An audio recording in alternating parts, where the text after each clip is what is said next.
Yeah, actually orthoptic workup is something I think we all need to have an idea about, because mostly it's done by the optometrist, but you should know about it, how it's done, what's the right way of doing it, because as a clinician you have to monitor the progress of the patient. So the optometrist will help you with the management, but you have to, alter the management based on these tests. So you should have the idea about how to do it, when to do it, and when to advise the exercises, convergence exercises, etc. So yeah, so it's a very important topic.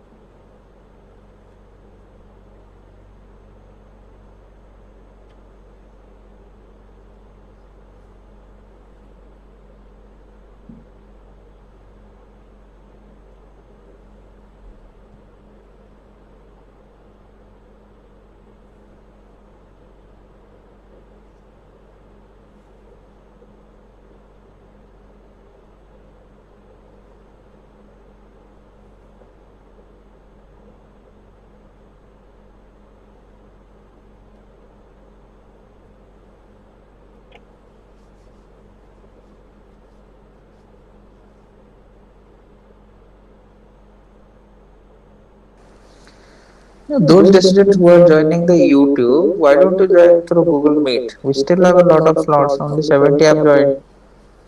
And I just saw that around 9-10 residents have joined YouTube.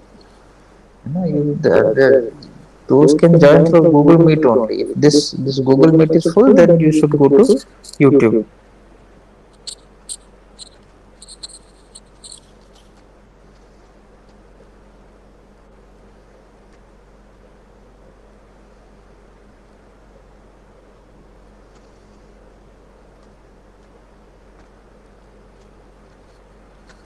I think Rebecca, you can start now. Already 70 residents have joined, and it's already 3:30. You can start now. Okay, sir. Thank you, sir. So, well, I'm Dr. Rebika. So today we are discussing convergence insufficiency. Now it's a very relevant topic, not only for your exams, but considering the current scenario, like there is a pandemic, there is a lockdown, and there is a massive increase in the near activity. So this has predisposed us to so many binocular vision issues, accommodation, convergence issues, digital eye strain, and all these things are interrelated. So one thing leads to the other. So as a clinician, you must know how to diagnose it and manage this. So here we'll be basically limiting our discussion to convergence insufficiency. So before we discuss insufficiency, let's first understand that what are the various types of convergence anomalies. So it could be either an underaction of the convergence system, which is an insufficiency or paralysis, or it could be an overaction, that's a spasm. So insufficiency and paralysis could further be subdivided into primary, which is an idiopathic etiology, and it happens in otherwise healthy individual. Secondary is associated with some underlying cause, like it could be a medical cause like a Parkinson's, a traumatic brain injury, or maybe a microvascular event or anything. So it's important that you should differentiate between the two, identify whether it's secondary, whether there is a cause, and because that cause would need the treatment. So you might have to refer the patient for the management of that underlying cause. And symptoms, well, the symptoms are very non-specific and are similar in all these types of convergence anomalies. In fact, the symptoms are quite similar even for accommodation anomalies, for an uncorrected refractive error. So it's only the signs which will help you differentiate between them. So if it's an insufficiency, so you will see a exophoria, which is more for near, a reduced convergence. If it becomes a paralysis, the symptoms become more severe. The patient starts manifesting a tropia. That means a manifest squint. And the patient starts complaining of diplopia. In a spasm, well, spasm might happen, when you give convergence exercises in case of an insufficiency, and overdoing these exercises can actually lead in convergence spasms, and this is seen in young patients, and the patient can become pseudomyope because of excessive accommodation associated with it. So these are the various types. Now coming on to the topic, which is convergence insufficiency, well, the entity was first described by von Griffey in 1855. So what is it? It is the anomaly of the binocular vision system, where the patient is, unable to converge properly or is unable to maintain the convergence for long. What's the prevalence? Well, there are absence of any population-based studies. So most of these prevalence data has been obtained from your school-based or your hospital-based studies. Like in adults, it ranges from 1 to 25%, children 5%. But remember, these are all old studies. We are currently living in a digital world, and we have been further pushed into this digitalization thing because of the pandemic. And the recent studies have shown that this increased time has led, there has been a tremendous increase in the screen time, not only in adults but also in children, for academic, for recreational purpose, and every work, even shopping or ordering anything, it's been reduced to using your smartphones, laptops, your digital platforms. So this has predisposed to binocular eye problems, accommodation, convergence problems, digital eye strain, computer vision syndrome. So therefore, the discussion of this topic becomes all the more important. So first, you understand what are the various components of vergence. There are 4 components. From a squint knowledge, we know that it is tonic, proximal, fusional, and accommodative types of convergence. Just in brief, what's a tonic convergence? A convergence present during the basal eye tone, that's the tonic. Proximal, that is stimulated by your near reflex. Your fusional, which is stimulated by, in order to maintain a binocular single vision. And accommodative, that is linked with the accommodation. So it is believed that the innervational anomalies of these components are responsible for convergence insufficiency. And that's why most of our treatment is directed towards improving these various components of convergence by the various vergence and vision therapies. Coming to the etiology, primary is the most common type, and as I have discussed, primary is the idiopathic one. There could be inherently poorly developed convergence or accommodation. Refractive errors do predispose to convergence insufficiency. Example is myopes. Myopes have a reduced accommodation demand, so they do not need to accommodate much. Similarly, a high hyperope who is not making an effort to accommodate is also not using the accommodation. So what happens is that as accommodation is not being used, so the accommodative convergence is also not being used. So there is an insufficient accommodative convergence in both these cases. Hyperope, if you have given a full correction of a hyperopia, it tends to increase the near exophoria because of the glasses, and that adds more strain on the convergence. So you see different types of refractive errors, whether you prescribe even what type of correction you are giving, spectacles, contact lens, that also affects your vergence mechanism or accommodation mechanism. Other causes could be wide interpupillary distance, excessive near work, which is happening these days, general debility of the patient. Now, few other important points that I would like to highlight, that remember that when myopes are suddenly shifted from spectacles to contact lens, they are predisposed to developing convergence insufficiency. Now, let's understand why this happens. What happens is that when you are giving a concave glasses to the myopes, they have a basin prism effect at the near. So this basin prism effect is actually helping the convergence. So because it moves the image out, because the image is always shifted towards the apex of the prism, so your image moves out and therefore less of the convergence is needed. So when you're suddenly changing the spectacles to contact lenses, these prism relieving effect is gone on the convergence, and therefore more convergence is needed, and this may predispose the patient to exophoria and lead to convergence insufficiency. But remember that occurrence is more in myopes who already have pre-existing exophorias.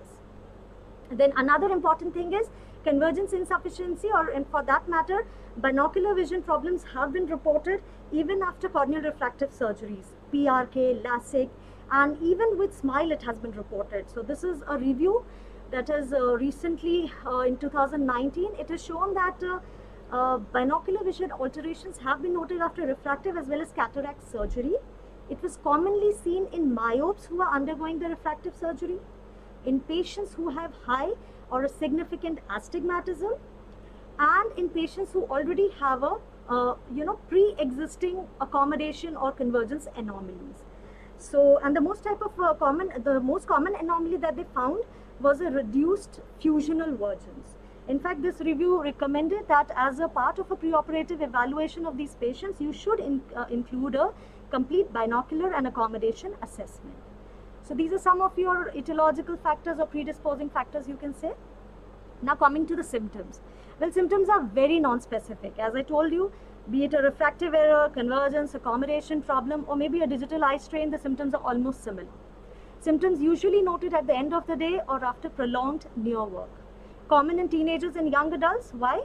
Because they have a greater demand for near work. But mind it, this is also now the problem is infiltrating into the younger age groups, in younger school children, because of the shift from the physical classroom to the e-classroom platform.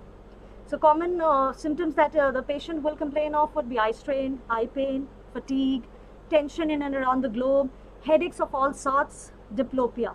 So diplopia, remember, it's not a classical diplopia that you see in case of squint, paralytic squint. Rather, what you will see are the ghost images. So what you see over here in this image is that it's a blurred image, just slightly overlapping images. So it's a very small minimal diplopia, and of course it's a binocular diplopia, so diplopia is relieved by closing one eye. And this is also the reason that some of the patients might say that while they are reading, they obtain relief by closing one of the eyes. The other problems that have been noted are loss of place while reading, needing to reread the same line, loss of concentration, drowsiness. So such kind of dubious issues. You might think it is psychogenic, but it's always better to get the orthoptic evaluation before you send the patient anywhere. Okay, and it has also known to affect the academic performance of the child, because the child has a difficulty in reading, and also the quality of life of the patient. In fact, learning and attention issues have been seen in patients, children with convergence insufficiency, and occurrence of attention hyperactivity disorder has been noted to be almost 3 times higher in children with convergence insufficiency. So that's how the impact of convergence insufficiency is. Now, how do you quantify the symptoms? Well, here I would like to add that convergence insufficiency treatment trial group was the only group that had conducted a multicentric large-scale randomized study in convergence insufficiency, and so most of our findings and our management are based on this SIT trial, this thing. So they have given the symptom score, which is called the SIS score, and it is basically comprises of 15 questions. You give a score from 0 to 4. So the total score ranges from 0 to 60. So any score which is more than 16 in children or more than 21 in adults is considered to be abnormal. So they can be classified as symptomatic CIs.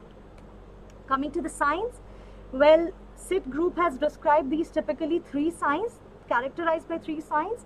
First and most important is the remote near point of convergence.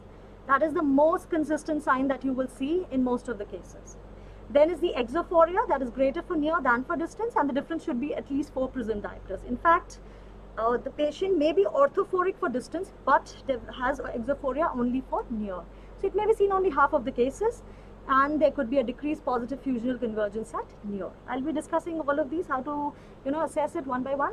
Other signs could be low AC by ratio. So as I told you, accommodation and convergence systems are totally interlinked. So you can have a low AC by ratio in these cases. So if all the 3 signs are present, it was classified as a classic CI, and if any one of the signs is absent, it's referred to as a common CI, as it is much more common than a classic one. So then comes the measurement. So first is the near point of convergence.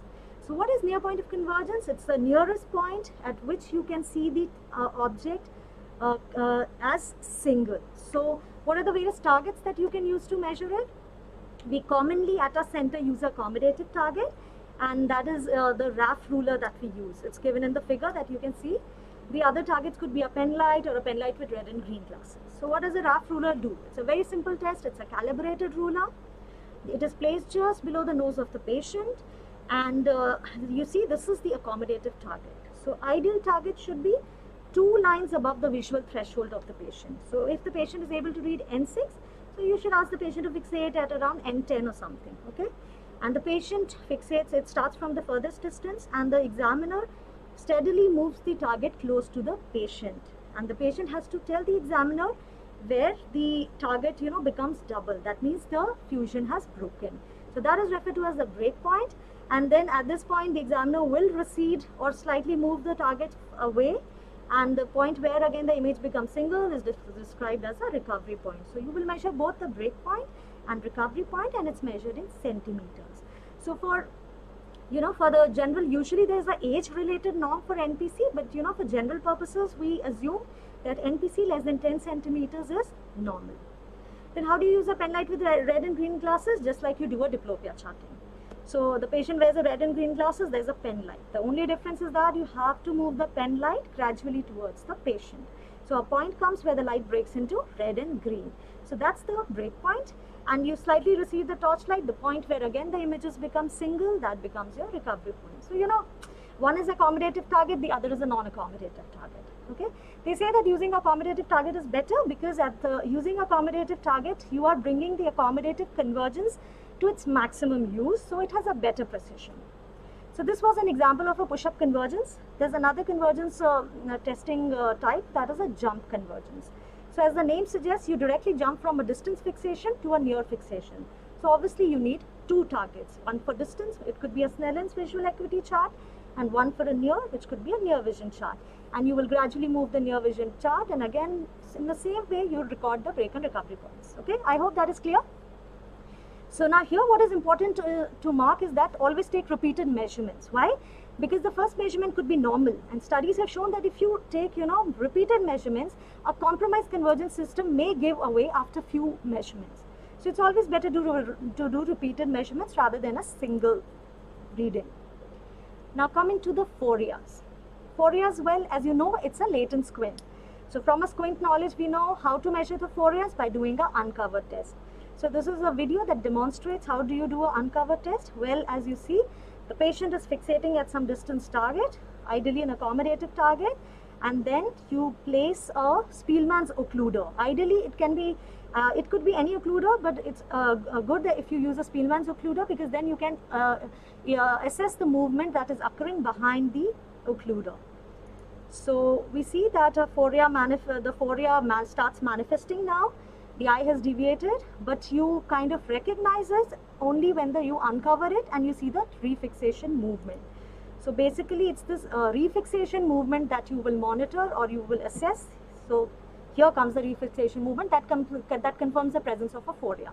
Then how do you quantify it? Well, just like you do it for any squint with a prism bar and alternate cover test, the prism bar is placed with the apex in the direction of the squint. So remember here, in case of exophoria, the apex would be directed outwards.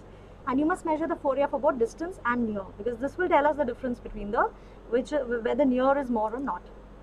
Then comes the positive fusional vergence, the third component. Well, what is it? It is the amount of convergence that is required to maintain the binocular fusion at near. What's the normal value? Well, the normal PF reserve should be twice the amount of heterophoria which is needed. Or, you know, or maybe just a basic baseline studies have taken that if the value is more than 15 prism diopters, then that is considered to be normal. How can you measure it? By using the base out prisms in a phoropter or a prism bar. So at a center we use a prism bar, and this is the technique here. So here again you see the patient is fixating at a distance accommodative target. Ideally a 6/9 on a Snellen's chart is good enough. Patient should wear the distance refractive correction. Then you increase, place the prism bar in front of the eye progressively. So place the prism bar in front of the eye, progressively increase the prism strength, and a point comes where convergence, you know, it exceeds the convergence limits of the patient, and you can see that the eye deviates. So here the eye deviates, so that becomes your break point. So you measure the break point in prism diopters, and then you gradually decrease the prism strength. The eyes, the point where the eyes become single again, that becomes a recovery point. So you measure both the break point, recovery point, and note it down in prism diopters. So that's your positive fusional reserve. So ideally it should be more than 50. So based on all these tests, you make a diagnosis of a convergence insufficiency if your near point of convergence is more than 10 centimeters. But do mind it, age is always a factor, so you must follow that age related chart. Then exophoria, more at near than at orthophoria. Usually the orthophoria should be, exophoria should be at least 10 prisms, and the difference between near and distant should be at least 4 prisms. And a positive fusional vergence less than 15. All this points towards your diagnosis. Prerequisites for doing any of these tests: refractive correction. Definitely the patient should be wearing a refractive correction, because unless the patient sees clearly, he cannot perform these tests properly, and the patient should be attentive. All these, in the absence of any of these factors, your tests will come out to be falsely poor. So what's the differential diagnosis? Well, accommodation anomalies, I would not say more of a differential, rather it is an interlinked thing, accommodation anomaly. And in fact, the convergence insufficiency that you see in patients with accommodation anomaly is referred to as a pseudo-convergence insufficiency, because here the primary cause is accommodation problem. And how will you differentiate? Well, you measure the near point of accommodation. What is near point of accommodation? It's the nearest point where your image becomes blurred, okay? In a near point of convergence is the nearest point where the image is seen as single, and or basically the nearest point where the eye becomes, your image becomes double, but in accommodation it is the nearest point where the eye your image becomes blurred. So that's the difference between the two, okay? Then it could be exotropia. Well, exotropia, as you know, is a manifest squint, and so you can just differentiate between the two by doing a cover test. What's a basic exophoria? Basic exophoria, the exophoria is the same for distance and near. So there's no difference. Near and distance disparity is not there. And yes, you must know that there are a few reports which have shown that myasthenia gravis, oculomotor nerve palsy and thyroid eye diseases in their initial stages can present as convergence insufficiency. So it's important to look for a secondary cause, because here the management would be directed towards the treatment of that underlying cause. So what's the management? Let's first start with the prevention. So as I told you, it's the excessive near work, excessive digital screen time, and all these things are the predisposing factors. So do something to reduce the strain on the eye while you are doing this near work. What can you do? These are certain recommendations that are available in the net, given by WHO also, that there should be ambient lighting. Posture is very important. Avoid lying down while you're reading, because then what happens is that you're holding the book or the your phone very close to the eyes. So proper posture. Better is upright posture, because then you will maintain a proper near distance. Maintain a proper distance from the book or the screen, like the placement of computers on a table, and frequent breaks. So this is a 20-20-20 rule which has been described, that after 20 minutes of a near work screen time, you must take a 20 seconds break, where the patient should look at a 20 feet distance. So what happens is that when you're looking at 20 feet distance, your accommodation is relaxed, and so is your convergence. So this kind of gives a break to your convergence accommodation system and might prevent a strain, excessive strain from happening. So these are some preventive measures. Now coming to the main treatment strategy. So these strategies has been described by the Convergence Insufficiency Treatment Group. So it could be your active therapies like the Vergence therapies, and these Vergence therapy you can give it either in the office-based techniques, or there are home-based techniques. Home-based techniques could be a pencil push-up therapy, which is the simplest of all, and we all are aware of it, or it could be computer-based therapies. And there could also be a combination of the two. Then there are certain passive treatments which have been described, basin prisms and reading glasses, because as I had discussed earlier, basin prisms are helpful in convergence. So that can be given, although the studies have shown that it is not very effective. Statistically significant results have not been found. And surgery, well, just to mention in the list, otherwise, most of there is paucity of studies, and they do not have a very doubtful role. These cases are a very doubtful role. So remember that the most accepted treatment, not only by the patient but also by the ophthalmologist, is the home-based pencil push-up therapy. But the most effective treatment that was found as per this study was a combination of office and the home-based therapy, and the rest of these passive treatments have a doubtful benefit, so that's why we do not prescribe it commonly. Prerequisites before you prescribe these Vergence therapies to the patient. Most important, an age-appropriate cycloplegic refraction. A patient comes to you, has a 6/6 vision, he could be accommodating. So do a cycloplegic refraction, and then if you're prescribing the spectacles, also give a spectacle adaptation period of around 2 to 4 weeks. Call the patient again, look for the improvement of symptoms, because it could just be a case of uncorrected refractive error and the symptoms may be alleviated by the prescription. Second, rule out a suppression and amblyopia, because if there is a suppression or amblyopia, the management is then directed towards the anti-suppression exercises, amblyopia therapy and all. And it becomes one of the contraindications of giving this Vergence therapy, because Vergence therapy, remember, is a binocular therapy that you're giving. And if it's a suppression, you cannot give a binocular therapy. And lastly, it's the patient motivation and cooperation. If the patient is not motivated, he will not do these tests properly, and your therapy will ultimately fail. So, give time to the patient, counsel the patient, talk to him, and motivate him. So a few office-based Vergence therapy options that we know of. Well, the simplest is the Brock strings. So this is the image over here. It's a string with the multiple colored beads. Okay, so the patient has to hold it just below the nose and has to first fixate at the furthest bead and gradually jump onto the nearer beads. But remember, important point, the catch over here is that the patient should, apart from the bead that the patient is fixing on, all other beads will appear to be double. Why is it so? Because that's a physiological diplopia. And in fact, that is in evidence that the patient has binocularity and therefore a candidate for a Vergence therapy. So that is a common thing. So the patient jumps from one bead to the other till they reaches the nearest bead at which he is able to see it as single, and this has to repeat it back and forth. Other options could be vectograms, barrel cards. What we use at a center is a synoptophore for office-based Vergence therapy. In synoptophore, we are giving the fusion slides to the patient. Okay, what are fusion slides? These are slightly dissimilar slides. So, and we try to activate the fusional Vergence of the patient in these synoptophore exercises. And there could also be jump convergence exercises, just like you tested for the jump convergence, like first fixate at distance and then at near. So this has to continue for some time.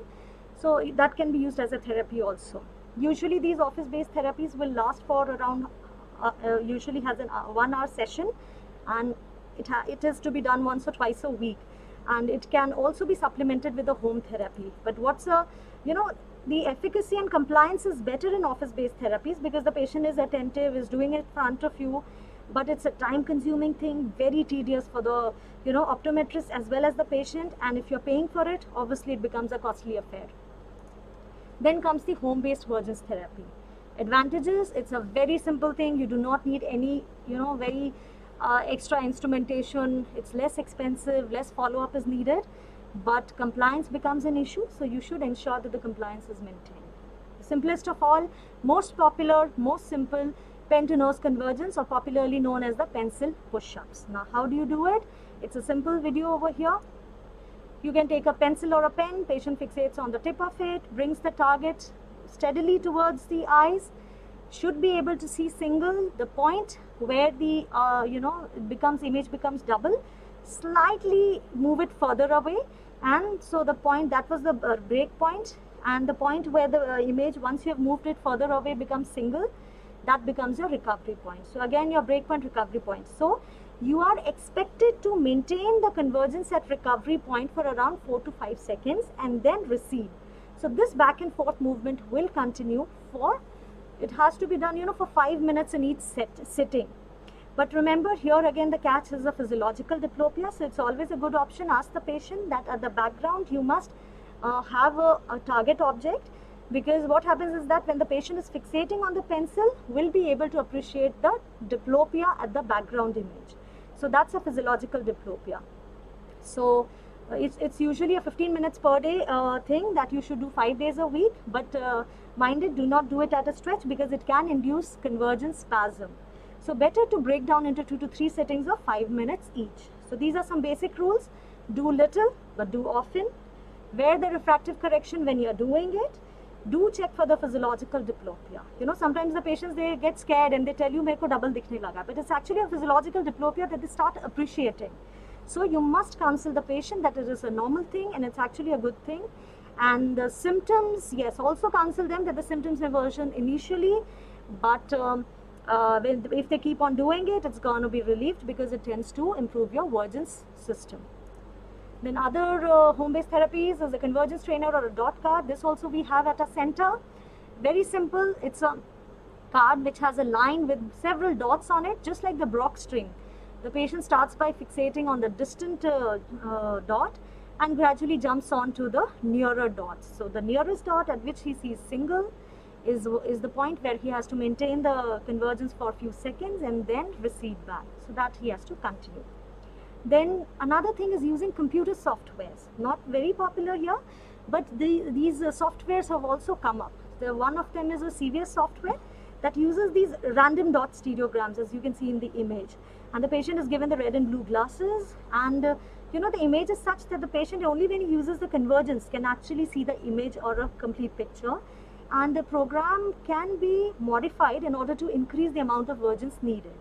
So it also maintains a log of the patient performance, and you can get to know about the compliance and the, how the patient is performing and how is he improving over time. So that's your patient log. So follow up, well, the prognosis is usually good in these cases, and usually the follow-up depends upon the severity and the type of the treatment which has been given. If it's an office therapy, obviously you have to call the patient once or twice a week. Home-based therapy, every 4 to 6 weekly you can follow up the patient. Wean off the treatment based on the response. If the patient is responding well, you can gradually decrease the therapy or the timing of the therapy, or you can give a lesser or easier exercises to the patient. How will you assess the effectiveness? It's judged by the relief of symptoms and of course by the measurement of all the various parameters that I have just discussed. And studies have shown that once you stop the treatment, the effectiveness is maintained almost for a year after discontinuing the treatment. So, it's not just a temporary thing. Once you stop it, the efficacy is maintained for quite some time. So that's all about your convergence insufficiency. So just the take-home message would be, first of all, you must recognize that convergence insufficiency is an entity. Because most of the time the patient comes to you with these complaints, blurring, mild diplopia, ghost images, you think there's no refractive error. Just let it be, let's follow up. So first recognize that it is an entity and the symptoms are non-specific. Many a times in convergence insufficiency, the patients can be asymptomatic. But that's not a good thing. Why? Because it means that the patient is suppressing or using a monocular viewing, he's closing one eye, or he's totally avoiding the near task. Well, the last of this cannot be an option in the current times, so that's it. And so you should make a correct diagnosis, find out whether it's a convergence or accommodation problem, or is it something else, it's just a computer vision syndrome, and it could be dry eye related problems, so you have to differentiate. And therefore, appropriately select the patient, get a refraction done. Irrespective of whether the patient is 6'6", at least one baseline cycloplegic refraction is a must. Ideally, they say that a combination of office and home-based exercises are the best option, but you have to discuss it with the patient. The patient may not be willing to come to the office every week. So based on the patient's preference, you prescribe the treatment. Otherwise, you cannot obtain the compliance from the patient. Patient motivation is the key to the treatment. And when you are prescribing these home-based Vergence therapies, give clear and concise instructions, and regular review of course becomes important. So I think this is it in brief about convergence insufficiency. So if you have any questions, then please let me know. So I would like to thank Sneha and Vinay from our optometrist team who have actually helped me, make this PPT better. Rebika, there are a few questions in the chat box. Okay, sir.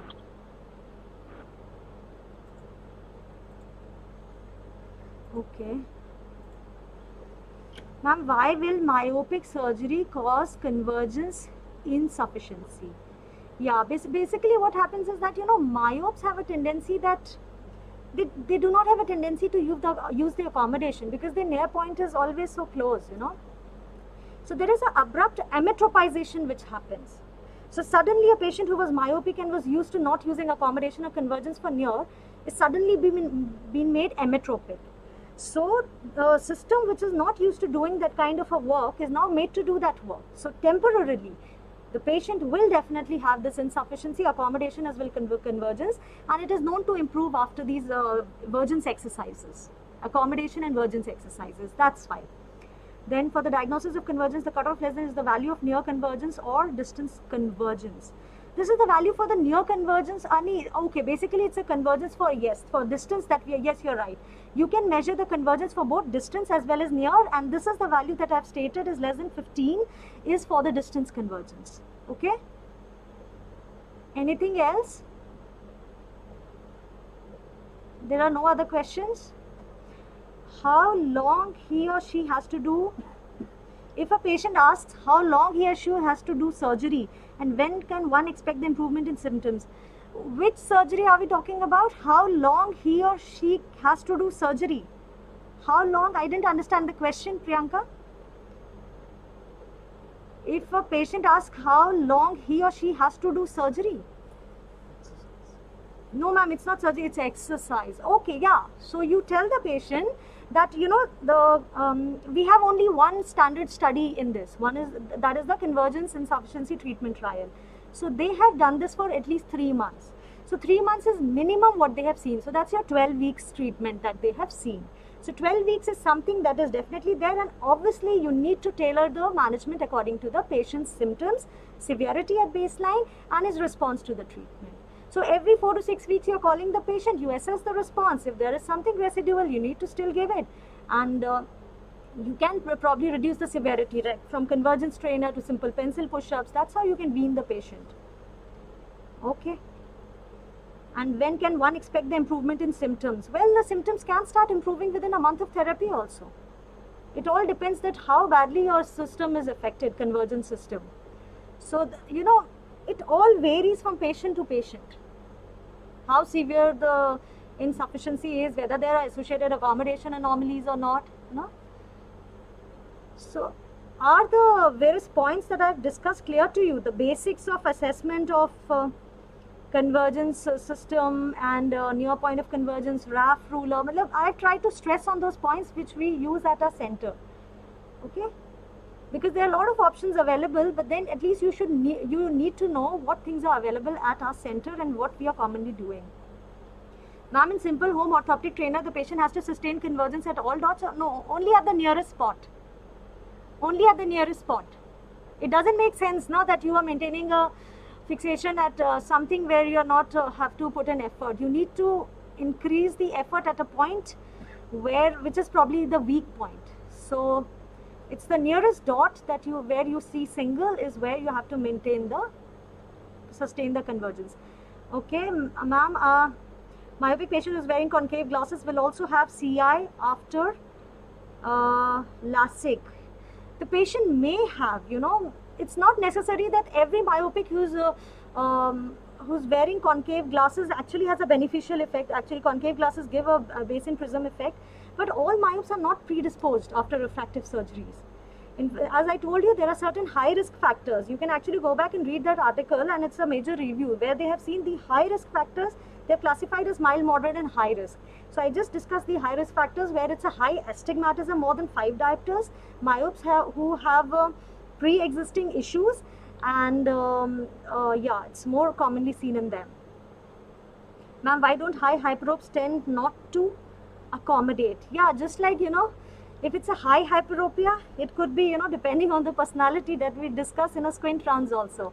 Like the patient might accommodate and see clearly, or the patient may be just a type B personality that I am okay seeing blurred, but I will not accommodate. So that's why. So it depends on the patient's personality. That's why, Ritvis, that we have discussed also in accommodative esotropias, that why not all hyperopes tend to develop accommodative esotropia. So maybe it's a similar thing. Anything else?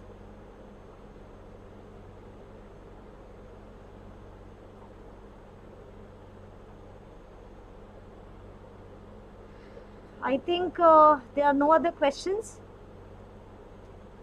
No other questions, no?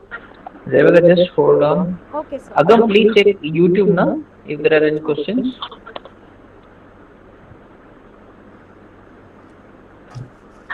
Yeah, so basically, you know, every one of us, almost every other person will be having convergence insufficiency these days. Rebika, there are 2 questions in YouTube. Please tell a proper way of cycloplegic refraction. Okay. Proper way of cycloplegic refraction. Yeah, so age appropriate cycloplegia padna, that usually, you know, we discuss in the squint rounds again and again. So what is age appropriate cycloplegic refraction? So age appropriate means if the child is less than 4 to 5 years, you prefer doing it under atropine. So the thing is here, you know, accommodation and convergence anomalies could be interlinked. So the purpose of doing a cycloplegic refraction is to, you know, kind of rule out the accommodation related component, okay, and the refractive error due to it. So you use a atropine. Atropine, I think you all know how do you prescribe it. You prescribe a eye ointment atropine 3 times a day, and for 3 days, and on the 4th day the child has to come. It has to be a rice grain size. Do explain the patient about the side effects. What could be the side effect? Fever, rashes, common ones, but there could be other systemic side effects also. So in case any of these symptoms happen, the patient should discontinue, so do warn about it. And then comes your 4 to 8 or 10 years, you can do a home atropine. You use a home atropine where you put it 2 to 3 times a day, and so on the same day you can get the refraction done. And then thirdly, in adults, you can more than 10 years or so, you can if the patient doesn't have a squint, you can use a tropicamide.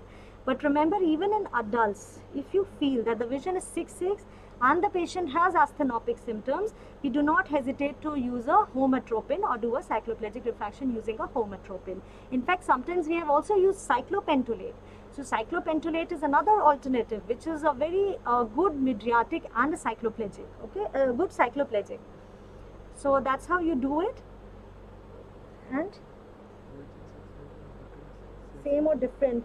So basically, Vergence exercises is just, talking about your convergence exercises, related to your convergence. Rather, orthoptic exercises as a general term, which is including your accommodation exercises, your amblyopia related, suppression related exercises, like, whatever exercises we have discussed, instead of using a non-accommodative target, if you simply replace it with an accommodative target, it becomes an accommodation exercise also. Like if you're using a pencil push-up, you just use a letter of the book and you bring it from distance to near, so that becomes an accommodation exercise. But mind it, accommodation and convergence, the difference is convergence is always a binocular thing, so it has to be done with both the eyes. But accommodation could be uniocular, could be binocular. So you can do the accommodation exercises monocularly and binocularly later. Okay, so both the things. So that's the difference. Orthoptic is a much more general term. Method to measure the convergence. Yes, I told you. There are the methods that I have told you about it, using a pen light and red and green glasses. So then at the point where the patient says he breaks, you can measure with a ruler. So that I've already discussed. Basically, these were the methods I was able to find in the, all the articles that I went through. So these were the, and also there was a jump method that I told you, jump convergence testing method. Okay. So ultimately for NPC, you are measuring the nearest, so the basic rule is you are measuring the nearest point where the image breaks, and that is measured with a ruler. It could either be an inbuilt one like a RAF ruler, or you'll have to use an external ruler to measure it. Okay. Any more questions? No, Rebika, I don't think there are any more questions. Okay, sir. So I think we can conclude the presentation then, sir. Yes, Rebika, you will conclude now. Okay, sir. So I hope this topic is clear to you, and it will help you answer your questions in your orthoptic viva. In fact, orthoptic is not just limited to convergence insufficiency.